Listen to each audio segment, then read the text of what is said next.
बिस्मिल्लाहिर्रहमानिर्रहीम अस्सलाम वालेकुम स्टूडेंट्स। आज की इस वीडियो में हम डिस्कस करने जा रहे हैं 11th class physics. Chapter number है जी हमारा 5 और आज का टॉपिक है एंगुलर मोमेंटम।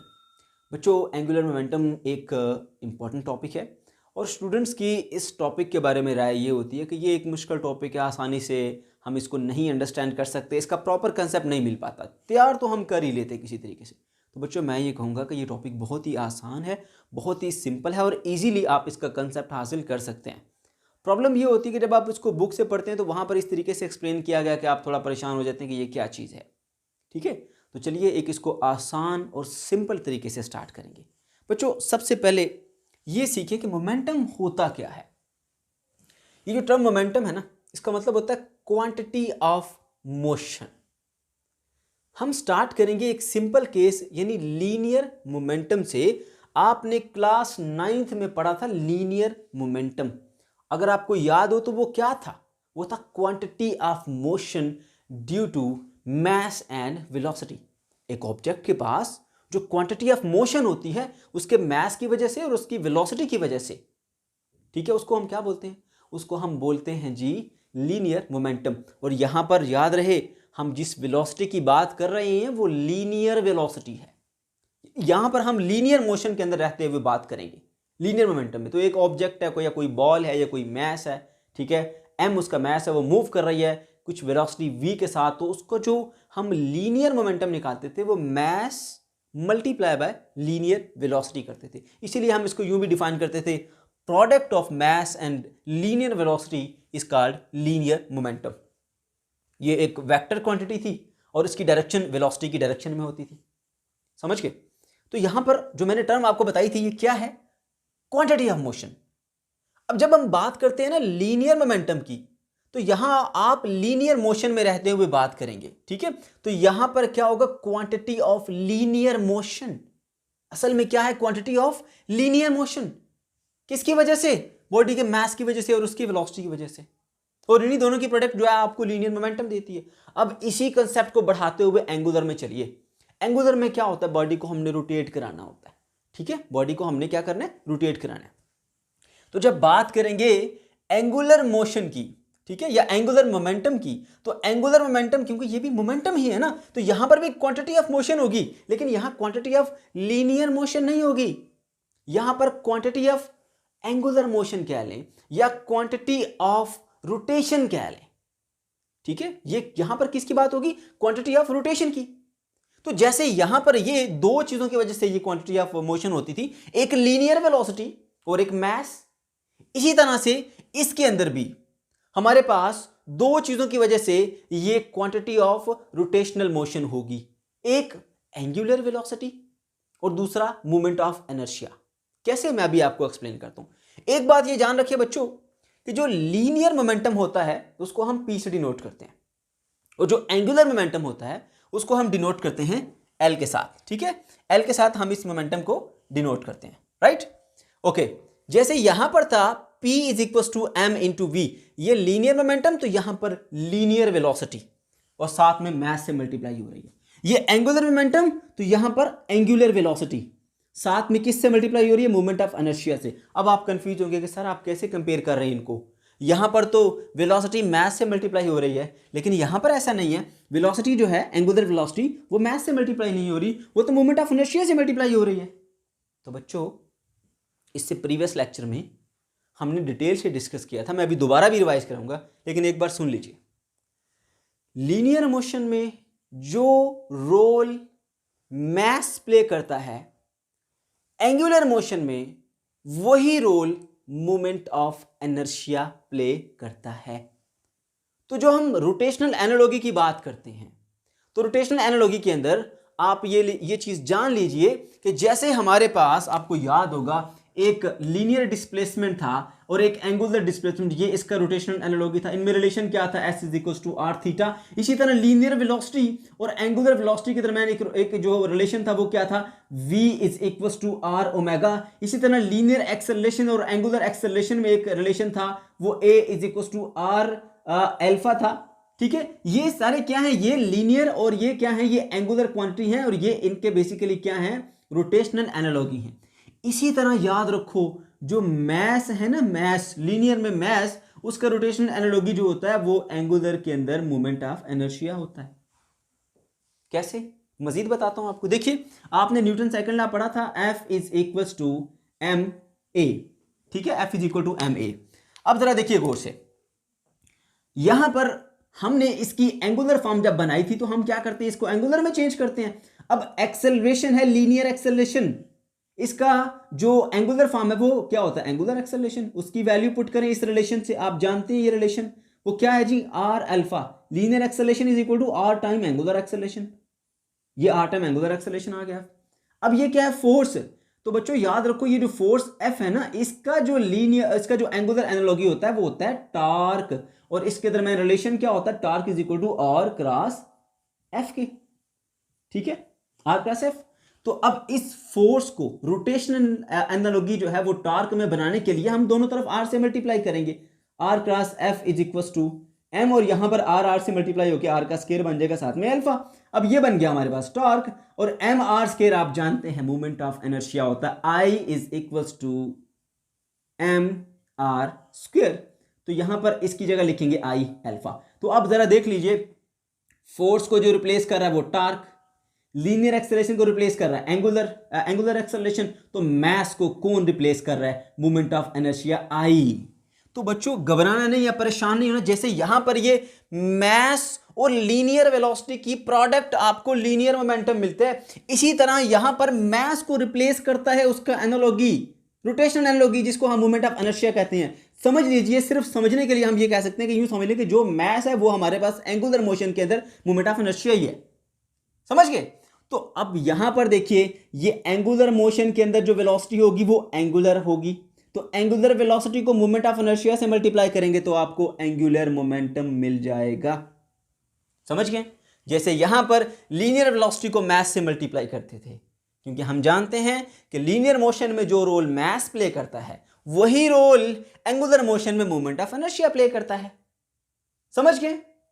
तो यहां से आपको कंसेप्ट मिलता है कि भाई एंगुलर मोमेंटम है क्या, एंगुलर मोमेंटम चीज क्या, तो आपने यहां से सीख लिया, ठीक है। इसकी एक आसान सी, एक सिंपल सी डेफिनेशन हमारे पास मौजूद है। वो डेफिनेशन क्या है जी, देखिए जरा, the quantity of rotational motion कह लें या क्वांटिटी ऑफ रोटेशन कह लें of a body, quantity of rotational motion भी कह सकते हैं, quantity of rotation of a body भी कह सकते हैं, which is the product of its moment of inertia, जिसको हम आई कहते हैं, एंड इट्स एंगुलर वेलोसिटी, जिसको हम ओमेगा कहते हैं।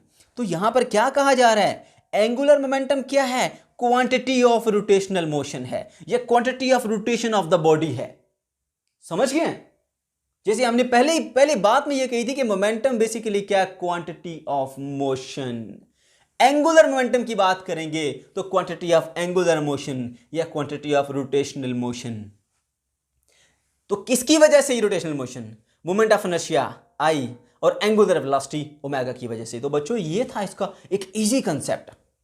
अच्छा, अब एक जो डेफिनेशन है वो आपकी बुक के ऊपर भी दी हुई है, वो क्या है कि कोई एक मास है, ये एक एम मास है, वो किसी एक्सिस के अलोंग ऐसे जो है वो घूम रहा है, उसका जो पोजीशन वेक्टर है वो कितना है जी, आर है। तो यहां पर इसको यूं डिफाइन किया गया है कि एंगुलर मोमेंटम जो एल है वो इक्वल होता है cross product of position vector R and linear momentum P. अब ये डेफिनेशन कहां से आई और आप इसको कैसे डाइजेस्ट करेंगे ये भी बताता हूं। बच्चों देखो, अभी आपने ये तमाम चीजें सीख ली, अब मैं आपको एक और चीज बताता हूं। देखिए हमने यहां टार्क की बात की थी, ठीक है, टार्क। अब टार्क का एक और नाम भी है, टार्क को हम शो करते हैं T is equal to R cross F से, ओके। टार्क का एक और भी नाम है, वो क्या है, मूवमेंट ऑफ फोर्स, फोर्स का मूवमेंट, मूवमेंट ऑफ फोर्स। तो मूवमेंट ऑफ फोर्स आप कैसे निकालते हैं, आर जो कि पोजीशन वेक्टर है उसकी क्रॉस प्रोडक्ट लेते हैं फोर्स के साथ, मूवमेंट ऑफ फोर्स। जैसे इस टॉर्क का एक और नाम है मूवमेंट ऑफ फोर्स, वैसे ही इस एंगुलर मोमेंटम का भी एक और नाम है, और उसको हम क्या बोलते हैं, उसको हम बोलते हैं movement of momentum, movement of momentum. तो जैसे आपने यहां सीखा, अगर मोमेंट ऑफ फोर्स लेना है तो पोजीशन वेक्टर आर की क्रॉस प्रोडक्ट लेते हैं एफ के साथ। इसी तरह से अगर आप एंगुलर मोमेंटम या मूवमेंट ऑफ मोमेंटम फाइंड करना चाहते हैं तो उसमें भी आप क्रॉस प्रोडक्ट लेंगे आर की किसके साथ, मोमेंटम के साथ। ठीक है, तो यहां पर भी हम कहते हैं कि एंगुलर मोमेंटम जिसको हम एल से डिनोट करते हैं वो भी हमारे पास क्रॉस प्रोडक्ट है किसकी, position vector R cross linear momentum P. तो आप बात समझ गए होंगे, यहां से आई है ये डेफिनेशन। ठीक है, इसके नाम से तो आपको ये भी अब याद रहेगी, अब आप तो आपको भूलेगी नहीं कि जैसे मोमेंट ऑफ फोर्स होता है आर क्रॉस एफ, वैसे मोमेंट ऑफ मोमेंटम होता है आर क्रॉस पी, जिसको हम बोलते हैं एंगुलर मोमेंटम। बात समझ गए? ओके, तो बच्चों इसकी जो सेकंड डेफिनेशन है जरा उस पर आ जाइए। The cross product of position vector R with respect to axis of rotation and linear momentum P of an object is called angular momentum. तो ये डेफिनेशन हमको बता रही है कि जो एंगुलर मोमेंटम होता है वो एक क्रॉस प्रोडक्ट है दो चीजों की। पहली चीज कौन सी इसमें, पोजीशन वेक्टर आर, और दूसरी चीज लीनियर मोमेंटम पी। ठीक है, इसकी क्रॉस प्रोडक्ट है। तो इसलिए हमारे पास इस तरह से एंगुलर मोमेंटम के दो फॉर्मूले पड़े हुए यहां पर, L is equal to I omega and L is equal to R cross P. अब आप परेशान नहीं होना कि ये अलग अलग एक ही चीज के दो फार्मूले क्यों बनाए। ये बेसिकली एक फार्मूला दूसरी की मॉडिफाइड फॉर्म है। समझ गए? मैं भी आपको यहां प्रूव करके बताता हूं कि एक फार्मूला कैसे दूसरी की मॉडिफाइड फॉर्म है। देखो बच्चों, यहां पर ये चीज आपने सीख ली कि L is equal to R cross P किस तरह से आया, इसकी डेफिनेशन से, इसके नाम से डेफिनेशन बनी और डेफिनेशन से आपने फार्मूला बनाया, क्योंकि जो इसकी डेफिनेशन है वो इसके फार्मूले की ही एक्सप्लेनेशन है, इसके फार्मूले की ही डिस्क्रिप्टिव फॉर्म है। सही है? ओके जी, अब यहां पर आप देख सकते हैं कि हमने एक मैस कंसीडर किया था m, जो कि इस एक्सिस से r फासले पर है, परपेंडिकुलर डिस्टेंस r है इसका, इसको पोजीशन वेक्टर ले लेते हैं हम। ठीक है, तो यहां से ये ऐसे घूम रहा है इस तरह से। सही है, तो इसके अंदर जो मोमेंटम है वो अलोंग द टेंजेंट होगा। पता है क्यों? क्योंकि हम जानते हैं कि अगर एक बॉडी सर्कुलर पाथ पे घूम रही है उसकी जो लीनियर वेलोसिटी है वो टेंजेंट टू द सर्कल होती है। ये पोजीशन वेक्टर आर है, ठीक है, और linear velocity tangent to the circle होती है। अब सर्कल का टेंजेंट के साथ रेडियस का जो टेंजेंट है उसके साथ एंगल याद रख लो हमेशा 90 डिग्री होता है। ये टेंजेंट है, ठीक है, वेलोसिटी अलोंग द टेंजेंट, और ये आर, ये बात यहां पर इस्तेमाल होगी। याद रखना आपने कि यहां पर जो टेंजेंट है उसका रेडियस के साथ एंगल कितना होता है, 90 डिग्री होता है। समझ गए? और जो मोमेंटम की हम बात करते हैं ना, मोमेंटम में मैस मल्टीप्लाई बाय वेलोसिटी है। Velocity is a vector quantity, साथ में इसका मैग्नीट्यूड मल्टीप्लाई कर दें कुछ वैल्यू मैस की, ठीक है, तो वो क्या करेगा, इस वेलोसिटी का मैग्नीट्यूड इंक्रीज कर देगा लेकिन डायरेक्शन चेंज नहीं करेगा। इसीलिए मोमेंटम भी आपके पास इसी डायरेक्शन पी में होगा। बात समझ गए? ओके, तो अब क्योंकि ये सर्कुलर मोशन में ऐसे बॉडी ये पॉइंट मूव करता हुआ जा रहा है तो इसके अंदर जो लीनियर वेलोसिटी है वो अलोंग द टेंजेंट है, इसलिए जो मोमेंटम होगा वो भी अलोंग द टेंजेंट होगा। तो ये बात ध्यान रखिए कि यहां आर और जो पी है उसके दरमियान एंगल कितना है, 90 डिग्री है। ओके, हम इसका मैग्नीट्यूड पहले निकाल लेते हैं। L is equal to R P sine of 90 degree. समझ गए? L is equal to R P sine of 90 degree आ गया आपके पास। अब ये कैसे आ गया? आपको फार्मूला आता होगा, आपने फार्मूला पढ़ा होगा, A क्रॉस B, दो वेक्टर की क्रॉस प्रोडक्ट किसकी इक्वल होती है, A B sine of theta, और साथ में यूनिट वेक्टर आता है। ओके, तो अभी हम जस्ट मैग्नीट्यूड की बात कर रहे हैं। तो इसी तरह से समझिए ये A वेक्टर है और ये B वेक्टर है, तो A B sine of theta, theta कितना है R और P के दरमियान, 90 डिग्री। मैंने कैसे बताया आपको, ये चीज देख सकते हैं। साइन 90 पे क्या होता है, 1, तो यहां पर L किसके इक्वल है, R P, यहां पर क्या आएगा, 1। क्लियर हो गया? ओके जी, तो अब हमारे पास ये फार्मूला आ गया। हम लीनियर मोमेंटम के ना यहां वैल्यू पुट कर देते हैं, थोड़ा मॉडिफिकेशन करते हैं। एक तो फार्मूला ये भी है हमारे पास वैसे, लेकिन हम थोड़ी मॉडिफिकेशन करते हैं इसके अंदर, ताकि आपको मैं ये बात प्रूव कर सकूं कि बेसिकली ये दोनों एक दूसरे की मॉडिफाइड फॉर्म है। ओके, देखिए जरा, अब यहां पर R इसी तरह से रहने दें और जो ये P है इसकी वैल्यू पुट कर दें। वो वैल्यू क्या है, P क्या है, लीनियर मोमेंटम किसके इक्वल होता है, मास इनटू वेलोसिटी के, m v, मल्टीप्लाई करिए, क्या बन जाएगा हमारे पास, L is equal to mRv। ये एक और फॉर्मूला बन गया हमारे पास, इसी का एक नया रिलेशन। और मॉडिफाई कीजिए इसको थोड़ा सा, इस लीनियर वेलोसिटी को एंगुलर में लेके आए। हमने रिलेशन पढ़ रखा है लीनियर वेलोसिटी और एंगुलर वेलोसिटी में relation v is equal to r time omega. ये रिलेशन जो मैंने आपको ऊपर लिख के दिए बच्चों, ये बार बार हम इनको इस्तेमाल करेंगे। L is equal to M R, और यहां पर v की जगह लिखेंगे जी r टाइम ओमेगा। अब देखिए r r से मल्टीप्लाई होके क्या बन जाएगा हमारे पास, M R square into omega. अब जरा देखिए ये जो एम आर स्क्वायर है ये हमारे पास किसके इक्वल होता है, I moment of inertia which is equal to M R square. इससे प्रीवियस लेक्चर में हमने इसको डिटेल से डिस्कस किया था। तो M R square is equal to I moment of inertia time angular velocity v omega. तो ये हमारे पास एक नया रिलेशन आ गया। तो जरा देख लीजिए कि दोनों फार्मूले जो मैंने लिखे थे बेसिकली ये इसी की मॉडिफाइड फॉर्म है। लेकिन बच्चों अगर आप इस फार्मूले से आगे बढ़ेंगे तो आपके लिए चीज़ों को समझना बहुत आसान हो जाएगा। अगर आप इस फार्मूले से आगे बढ़ते हैं, इस डेफिनेशन से जैसे बुक में बढ़ा गया आगे, तो फिर आपको थोड़ी सी दुश्वारी हो सकती है। ठीक है, तो ये हमने इसका मैग्नीट्यूड तो निकाल लिया। अब हम बात कर लेते हैं जी इसकी डायरेक्शन की और उसके यूनिट की। डायरेक्शन कैसे निकालेंगे हम अभी देख लेते हैं।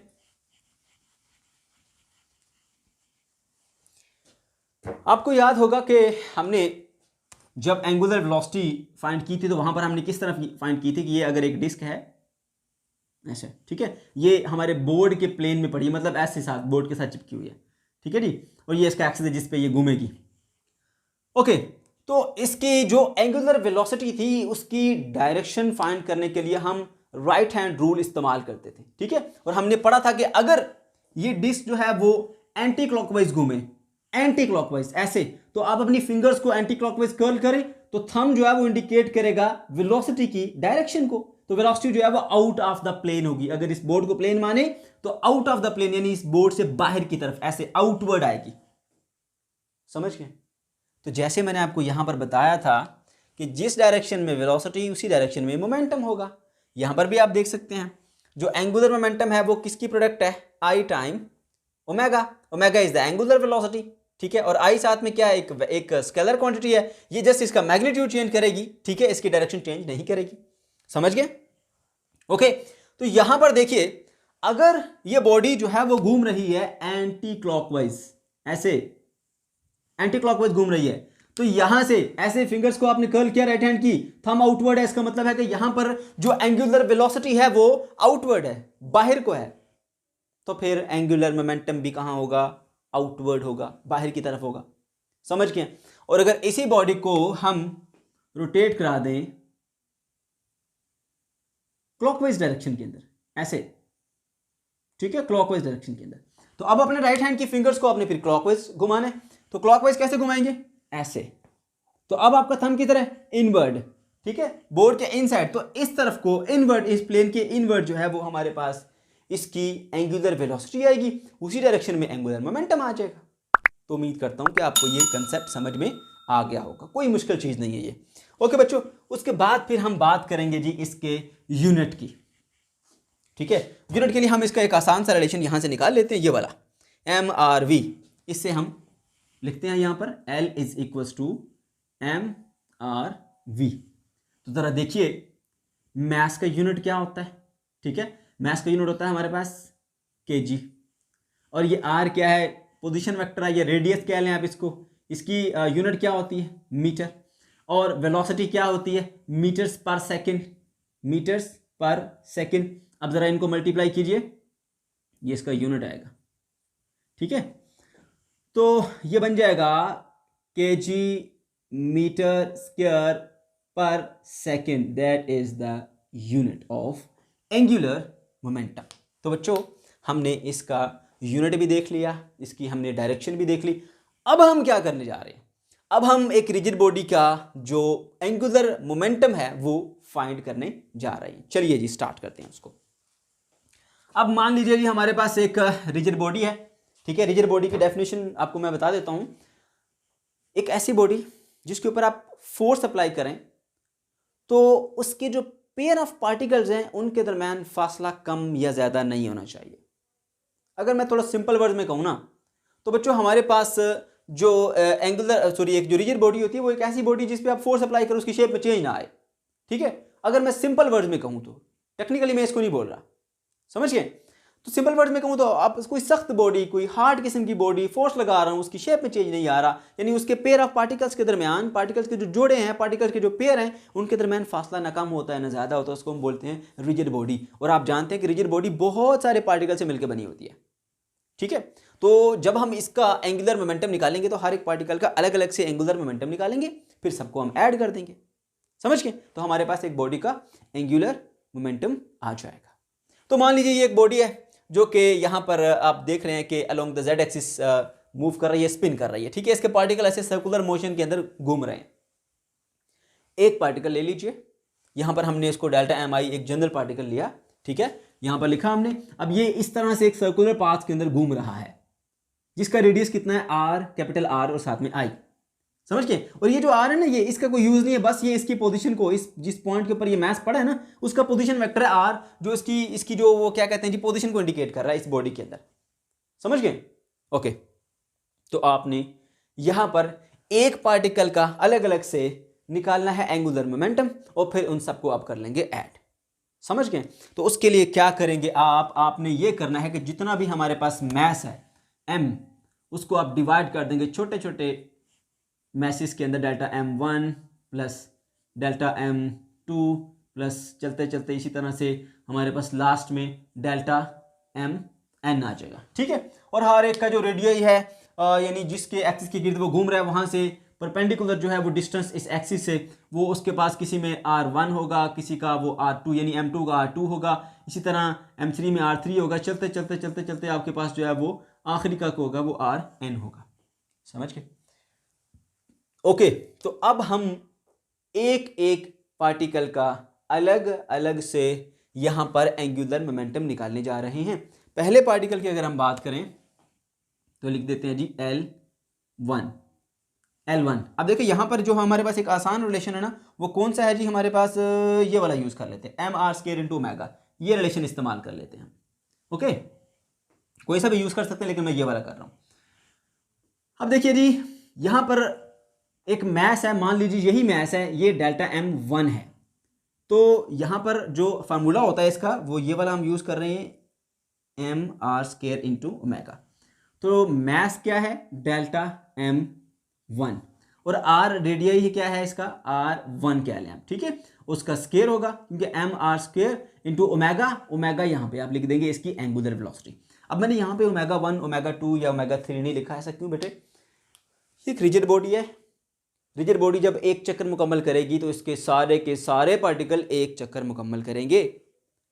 ठीक है, तो हर पार्टिकल की जो एंगुलर वेलोसिटी होगी वो सेम होगी, क्योंकि एक गिवन टाइम के अंदर सारे के सारे पार्टिकल एक ही चक्कर मुकम्मल कर रहे हैं। बात समझ गए? चाहे वो पार्टिकल करीब है चाहे वो पार्टिकल दूर है, जब एक रिजिड बॉडी कंप्लीट एक चक्कर मुकम्मल करती है, एक मुकम्मल उसकी रोटेशन होती है, तो उसका हर पार्टिकल एक रोटेशन मुकम्मल करता है, और सारे के सारे पार्टिकल एक ही गिवन टाइम के अंदर ये चक्कर मुकम्मल करते हैं। ऐसा नहीं है कुछ पार्टिकल पहले कुछ बाद में, समझ गए? तो इसलिए इसके तमाम पार्टिकल्स की जो एंगुलर वेलोसिटी होगी वो सेम होगी। मैं यूँ लिख सकता हूँ कि यहाँ पर, चलिए यहाँ लिख देता हूँ, omega 1 is equals to omega 2 is equals to, इसे चलते चलते ओमेगा n तक, और इनको एक ही नाम दे दिया मैंने, ओमेगा का। ठीक है, ये बात याद रखनी है आपने। तो इसी तरह से जो सेकंड पार्टिकल है उसका मैस, उसका जो एंगुलर मोमेंटम है वो कैसे निकलेगा?